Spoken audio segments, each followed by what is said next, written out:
आज हमारा टॉपिक है करंट डेंसिटी। करंट की डेंसिटी, तो करंट डेंसिटी सिंपल सा, डेंसिटी का क्या मतलब होता है?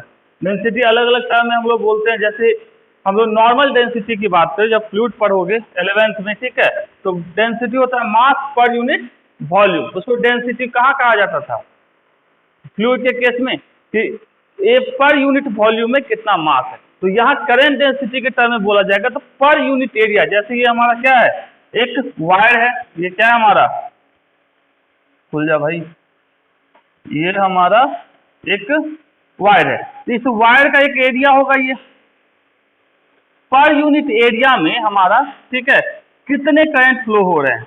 तो कह सकते हैं सिंपल सा इसको, इट इज डिफाइंड एज क्या, amount of charge flowing per second.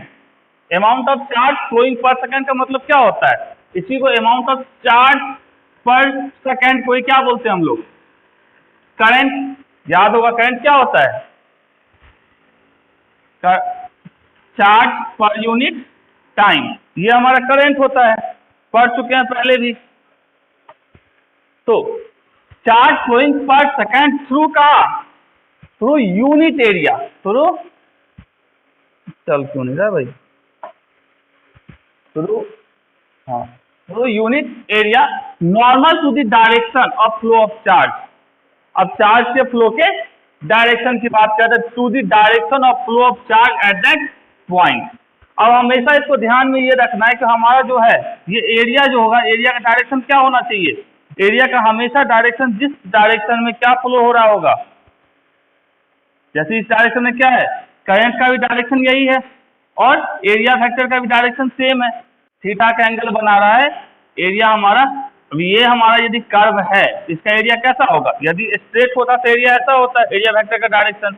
यदि एंगल पे तो एरिया वेक्टर का डायरेक्शन कैसा होगा, थोड़ा एंगल पे होगा। तो हमको करंट का डायरेक्शन ये है, तो करंट के डायरेक्शन में हम इसको लेंगे तो क्या लिखेंगे, कॉस थीटा में, ए कॉस थीटा। तो हम एरिया नॉर्मल के टर्म में लिखेंगे तो क्या लिखेंगे, ए कॉस थीटा।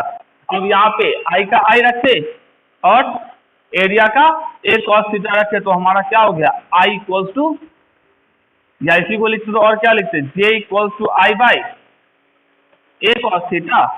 तो आई इक्वल्स टू क्या होता है, ए कॉस थीटा, इस साइड शिफ्ट हो जाता तो हो जाता I equals to J A cos theta, लिखा जा सकता है।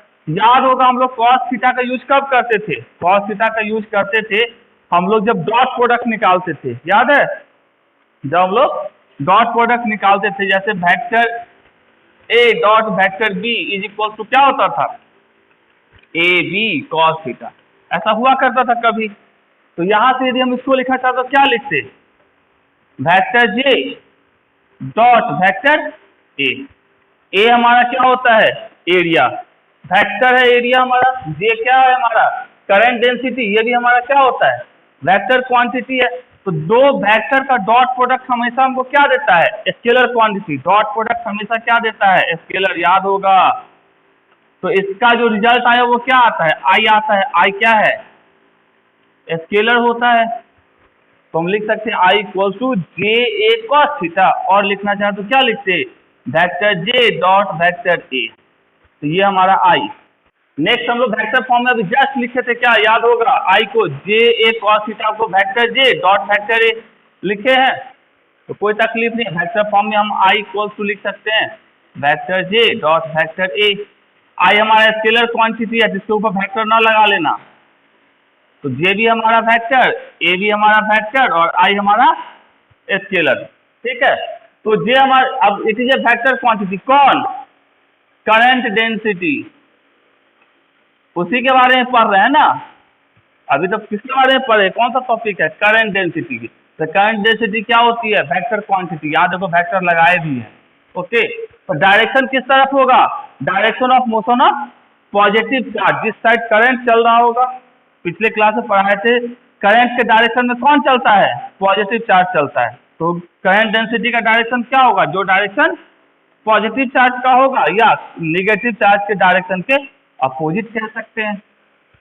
अब इसके यदि यूनिट की बात करते हैं, यूनिट मतलब क्या, current density J equals to क्या, अभी जस्ट लिखे, करंट अपॉन एरिया। अब करंट का यूनिट क्या होता है, करंट का यूनिट एम्पियर होता है और एरिया का मीटर स्क्वायर। तो इसका यूनिट लिखते हो क्या लिखते हैं, ampere per metre square. Dimension लिखते हो तो क्या लिखते हैं, एम्पियर का ए और मीटर का L -2, A L -2, A L -2 लिखो या एल -2 ए लिखो। चलो कॉपर वायर का रेडियस हमको दे दिया है 0.1 mm। देखो ये तुम्हारी सीट का क्वेश्चन है तो थोड़ा सा मेहनत करवाएगा, वही नीट का क्वेश्चन होता तो क्या होता, कोई मेहनत नहीं करवाता। रेसिस्टेंस कितना दिया है, आर की वैल्यू दिया है 1 किलो ओम। चलिए ठीक है, इस connected across A power supply of 20 volt, मतलब वोल्टेज कितना दिया है, वी की वैल्यू 20 वोल्ट। ठीक है, हाउ मेनी इलेक्ट्रॉन ट्रांसफर पर second between the supply and the wire eight 1 inch, मतलब क्या पूछा जा रहा है, हाउ मेनी इलेक्ट्रॉन ट्रांसफर, कितना पर सेकेंड, मतलब चार्ज पर यूनिट टाइम, यही है ना, इलेक्ट्रॉन कितना सप्लाई हो रहा है मतलब चार्ज, और टाइम मतलब ये क्या होता है, Q/T क्या होता है, आई होता है, यही होता है ना। तो आई निकालने के लिए हम क्या जानते हैं, V इक्वल्स टू क्या जानते हैं, I इंटू आर जानते हैं, तो I इक्वल्स टू क्या लिख सकते हैं, V/R। V की वैल्यू कितनी 20, R की वैल्यू कितनी, ये है हमारा 1 इंटू 10⁻³ ओम। ये कितना हो जाएगा, करंट की वैल्यू 20 इंटू 10⁻⁻³ क्या चीज, एम्पियर। यहां तक कोई तकलीफ, तो हमारा पहले का आंसर आ गया। अब दूसरा स्क्वायर है, write down the current density in the wire. Current density का मतलब क्या, एल कहां से आ गया, current density, J equals to current per unit area, यही होता था।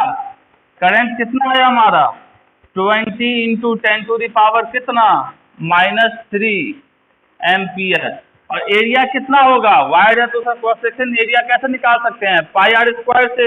ये जैसे ये हमारा वायर है तो इसी एरिया की बात होती है ना, तो ये एरिया मतलब πr², तो यहाँ लिख लिए पाई इंटू आर की वैल्यू कितनी है 0.1 mm है, तो mm का मतलब डेसी सेंटीमीली 10⁻³ का स्क्वायर लिखा जा सकता है। इसको क्या लिखेंगे, आगे कार्यक्रम किया जाएगा तो ये कितना हो जाएगा 20 इंटू 10⁻³ डिवाइडेड बाय कितना 22, ऊपर चला गया 7 और नीचे आ गया, ये माइनस को भी हटा लेते तो ये सीधा 10⁻⁴ हो जाता, तो 10⁻⁴ का स्क्वायर 10⁻⁸ ये होता, आता है 5 unit ampere per metre square. हमको क्या पूछा जा रहा है, रेसिस्टिविटी, हमको फॉर्मूला तो एक को याद रखना है, कौन सा, रेसिस्टेंस का, आर के इक्वल टू क्या होता है रो L/A, तो रेसिस्टिविटी इक्वल्स टू क्या हो जाएगा, रेसिस्टिविटी इक्वल्स हो जाएगा RA/L, इतना हो जाएगा। और हम क्या जानते हैं, V equals to I into R जानते हैं, तो R इक्वल्स टू क्या लिखा जा सकता है, V/I लिख सकते हैं, लिख लिए यहाँ पे V/I इंटू A/L।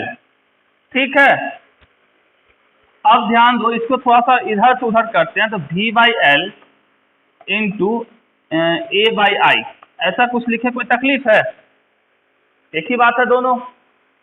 तो V/L क्या होता था, याद होगा V/D को हम लोग इलेक्ट्रिक फील्ड बोलते थे, पोटेंशियल ग्रेडियंट जब पढ़े थे उस टाइम में, तो इसको क्या लिख सकते हैं, इलेक्ट्रिक फील्ड।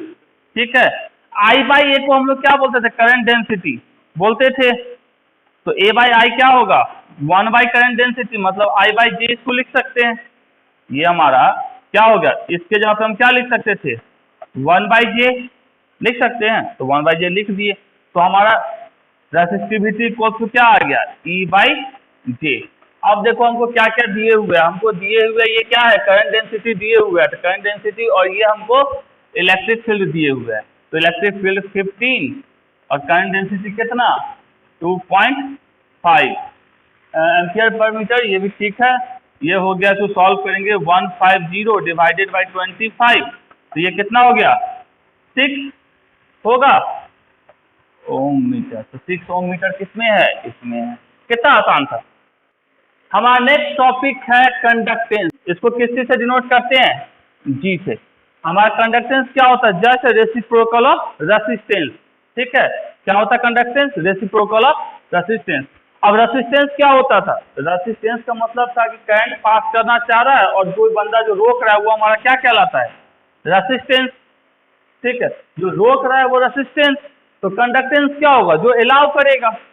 ठीक है, रेसिस्टेंस का क्या है? उल्टा। रेसिस्टेंस रोकने वाला है तो कंडक्टेंस क्या करने वाला होगा? वो अलाउ करने वाला होगा। तो कह सकते हैं क्या चीज? कंडक्टेंस। इलेक्ट्रिकल कंडक्टेंस क्या होता है? Ability for electric charge to flow in the certain path. मतलब एबिलिटी है किसी मटेरियल की कि वो इसको फ्लो होने दे रहा है। मतलब रेसिस्टेंस रुकावट पैदा करता है तो कंडक्टेंस क्या होगा? इसका जस्ट अपोजिट। वो अलाउ करेगा, भैया तुम जाओ, हम तुमको रोकने वाले नहीं है। तो कंडक्टेंस क्या होता है? कंडक्टेंस हमेशा रेसिस्टेंस का रेसिप्रोकल। तो रेसिस्टेंस इक्वल्स हम लोग जस्ट पढ़े थे क्या था? V by I. तो कंडक्टेंस क्या होता है? रेसिस्टेंस का उल्टा, मतलब 1 बाई सी, 1 बाई जी। ठीक है, 1 बाई जी। तो G इक्वल्स टू क्या लिख सकते थे? I by V। उल्टा इसका G इक्वल्स टू, तो यहाँ G equals to I by V लिख सकते हैं। ठीक है, कंडक्ट रेसिस्टेंस का ये I है, I बाई V। अब कंडक्ट रेसिस्टेंस का यूनिट ओम होता था तो यहाँ रेसिस्टेंस का उल्टा, तो इसका क्या होगा? पर ओम लिखो या इसी को मोह लिखो या इसको सीमेन लिखो। ये तीनों क्या होता है? कंडक्टेंस का यूनिट। ओके, अब डायमेंशन फॉर्मूला कल निकाले थे रेसिस्टेंस का, याद होगा? याद है? चलो कंडक्टेंस का निकालते हैं। हमारा क्या होता है? आई, और वोल्टेज को क्या लिख सकते हैं? वोल्ट। वर्क अपॉन चार्ज, याद है? कल भी लिखे थे, work by Q, W by Q लिखे थे। V equal to potential difference equal to work upon charge. और इसको हमको डायरेक्ट पोटेंशियल का याद नहीं रहेगा तो हम क्या करेंगे? फॉर्मूला यूज करेंगे। वर्क क्या होता है? फोर्स इंटू डिस्टेंस, और चार्ज ऊपर चल गया तो ऊपर क्यू लिख लिए। अब सबका यूनिट डायमेंशन फॉर्मूला जानते हैं। अब आई का क्या होता है? ए। चार्ज का क्या होता है? AT। फोर्स का क्या होता है? MLT-2, और डिस्टेंस का L। अब इसी को सॉल्व करना है तो हमको निकल जाएगा कंडक्टेंस का डायमेंशन फॉर्मूला। तो ये इसको सॉल्व करेंगे तो क्या आएगा? सबसे पहले M को लिखेंगे तो M ऊपर जाएगा तो M-1, फिर L, दो L है तो L-2, उसके बाद T, एक T यहाँ, दो T यहाँ, ये भी ऊपर जाएगा तो T क्या हो जाएगा? T+3। और उसके बाद बच गया ए का क्या है? एक यहाँ ए, एक यहाँ ए, तो A²। तो क्या यही है यहाँ निकला हुआ? M-1, L-2, T3 और A2। देखो, तो इसको याद रखने की जरूरत है? कभी भी नहीं है जरूरत। रेसिस्टेंस के केस में हम लोग जब ग्राफ खींचे थे, ठीक है, V बाई आई के फॉर्म में, तो यहाँ जो थीटा आता था तो यही हमारा क्या कहलाता था? tan theta equals to resistance. तो जब V बाई आई का यदि बात करें तो यदि हम ऐसा ग्राफ खींच ले I बाई V का, इस जहां V था वहां पे I, और जहां I था वहां पे V। अब ये स्लोप क्या देगा? थीटा। याद होगा अभी जस्ट निकाले थे, रेसिस्टेंस इक्वल्स टू क्या था? V बाई आई था। तो कंडक्टेंस इक्वल्स टू क्या होगा? Conductance equals to I by V। तो यहाँ पे देखो, I क्या है? Y एक्सिस पे है, और नीचे वाला किस पे होता था? X एक्सिस पे। तो Y एक्सिस पे यदि हम ये बात करें तो ये हमारा I, ये हमारा V, तो ये हमारा क्या देगा? थीटा। तो यहाँ पे हम tan थीटा इक्वल टू क्या लिख सकते हैं? I बाई V लिख सकते हैं। रेसिस्टिविटी क्या था? Opposition offered by the material. ये मटेरियल की एबिलिटी हुआ करती थी। तो उसी तरह कंडक्टिविटी होगी। कंडक्टिविटी क्या करेगा? उसको सपोर्ट में खड़ा हो जाएगा, होगा। तो जिस मटेरियल की रेसिस्टिविटी ज्यादा तो वो बैड कंडक्टर, यदि जिस मटेरियल की कंडक्टिविटी ज्यादा तो वो क्या कहलाएगा? गुड कंडक्टर, क्योंकि कंडक्ट करने की एबिलिटी कर रहा है, प्रोवाइड। तो कह सकते हैं conductivity defined as the material ability. Resistivity भी क्या थी? मटेरियल की एबिलिटी थी। तो ये हमारा material ability to conduct electricity. Conductivity में कंडक्ट इलेक्ट्रिसिटी, जबकि रेसिस्टिविटी में क्या था, oppose electricity. Electric current can flow easily through the material with higher conductivity. अब इलेक्ट्रिक करंट किसमें, जिसकी कंडक्टिविटी क्या हो, हाई होगी, उसमें इजिली फ्लो करेगा। तो जैसे resistivity conductivity G equal to क्या था, 1/r। उसी तरह यहाँ पे हमारा कंडक्टिविटी क्या होगा, रेसिस्टिविटी का रेसिप्रोकल। तो कह सकते हैं रेसिस्टिविटी का हम लोग जब यूनिट निकाले थे क्या था, ओम मीटर। इसका यूनिट क्या होगा, उसका जस्ट रेसिप्रोकल मतलब पर ओम पर मीटर, या इसको हाँ सिग्मा है, और महो पर मीटर लिख सकते हैं, या सीमेंस पर मीटर लिख सकते हैं। इसका डायमेंशन फॉर्मूला निकाल सकते हो, रेसिस्टिविटी का कल निकाले थे, तो इसका रेसिप्रोकल हमारा क्या होगा, जैसे रेसिस्टेंस का निकाले वापस अभी कंडक्टेंस का निकाले, ठीक है। तो रेसिस्टिविटी का कल निकाले थे, तो आज हम इसका निकाल सकते हैं, उसका जस्ट रेसिप्रोकल रेसिस्टिविटी का निकाल लो और इसका रख डालो उसके अंदर उल्टा करके, तो तुम्हारा किसका निकल जाएगा, कंडक्टिविटी का। यदि रेसिस्टिविटी की बात करती तो रेसिस्टिविटी हाई तो मटेरियल का क्या होता है, बैड कंडक्टर। जबकि यहाँ पे क्या है, यदि कंडक्टर डिपेंड्स अपॉन किसके, नेचर ऑफ मटेरियल। जैसे रेसिस्टिविटी भी किस पे डिपेंड करता था, मटेरियल के नेचर पे, तो उसी तरह कंडक्टिविटी भी किस पे डिपेंड करेगा, मटेरियल के नेचर पे। तो कह सकते हैं कंडक्टर के लिए रेसिस्टिविटी क्या होता था, याद होगा, रेसिस्टिविटी कंडक्टर के लिए क्या होता था, रेसिस्टिविटी वेरी लो होता था, जबकि कंडक्टिविटी क्या होगा, वेरी हाई होगा। उसी तरह इंसुलेटर के लिए रेसिस्टिविटी क्या होती थी, बहुत ज्यादा, और कंडक्टिविटी क्या होगी, बहुत ही कम, जैसे रेसिप्रोकल है। अब सेमीकंडक्टर के लिए क्या होगा, कंडक्टर और इंसुलेटर के बीच में कहीं पे पाया जाएगा। अब कोई कंडक्टर है हमारा, ये हमारा क्या है, कंडक्टर है।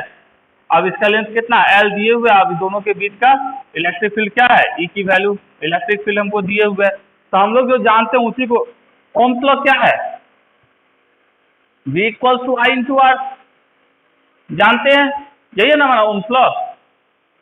अब हम लोग इतना जब जानते हैं तो हमको सब कुछ पता है। अब याद करो, इलेक्ट्रिक फील्ड इक्वल टू क्या जानते थे, V/L पढ़े थे, E = V/L पोटेंशियल ग्रेडियंट में। तो यहाँ पे V के जगह पे क्या लिख सकते हैं, V = क्या लिख सकते हैं, EL लिखा जा सकता है, लिख सकते हैं।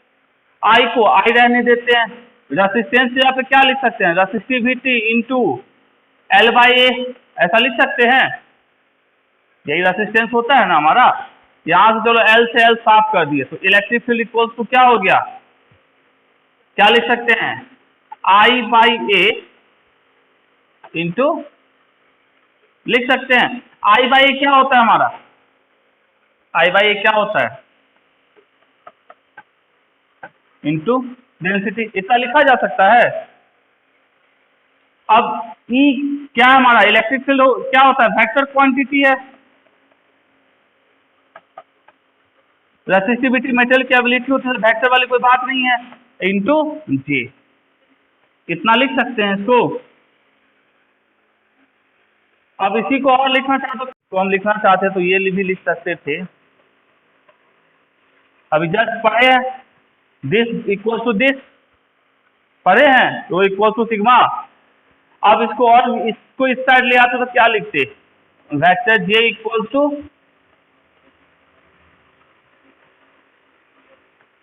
ये हमारा क्या है, रेसिस्टिविटी, ये क्या है, कंडक्टिविटी। J क्या होता है, करंट डेंसिटी, E क्या होता है हमारा, इलेक्ट्रिक फील्ड होता है।